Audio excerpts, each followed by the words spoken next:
The Führer issued an order to bomb America.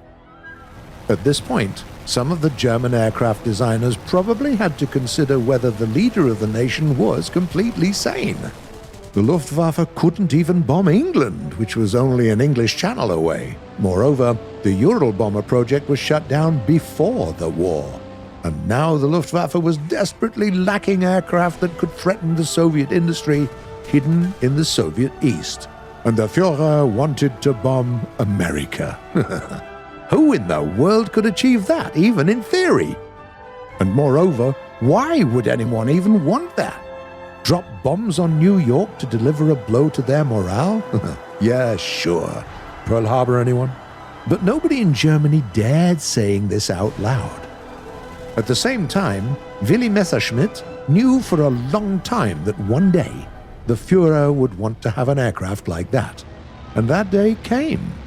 So, while outdated designs of the Ural bomber project were collecting dust in hangars, or were being steadily redesigned to perform transport or reconnaissance duties, Messerschmitt was busy creating a strategic bomber. And now, After this order, he only needed to give it a resounding name. the America bomber. And, well, to actually assemble the thing. The Me-264 looked formidable indeed, and made a great impression on the Reich's authorities, though in its current state it couldn't fly to the US coast and back. Its range was impressive, but that still was not enough. Moreover, the engine builders failed Messerschmitt as well. The aircraft wasn't capable of reaching really high altitudes, which meant that any passing fighter could ground it. The operating ceiling could be raised with the help of turbochargers, like on the B-17. Yeah, that's if anyone in Germany actually produced those turbochargers. Another option was to get a bigger wingspan. Nope, couldn't be done. Willy Messerschmitt was extremely good at designing small and incredibly light sport aircraft. And even here, on this huge four-engine giant, he opted to employ his favorite one-spar wing, which, to be honest, was already problematic on the Bf-109. Sure, it was reinforced with built-in fuel tanks, but even then the Me-264 was constantly on the verge of falling apart mid-air. And no, the America bomber wasn't a bad aircraft. On the contrary, it was a decent strategic bomber, on a par with the best aircraft of its kind. But neither the American nor the English bombers of the era had to fly over the Atlantic and back. Basically, all the problems of the first prototype of the Me-264 could be solved, except for the problem with the range, which was the most important thing for Hitler, still dreaming of the burning skyscrapers of New York. But Messerschmitt didn't give up.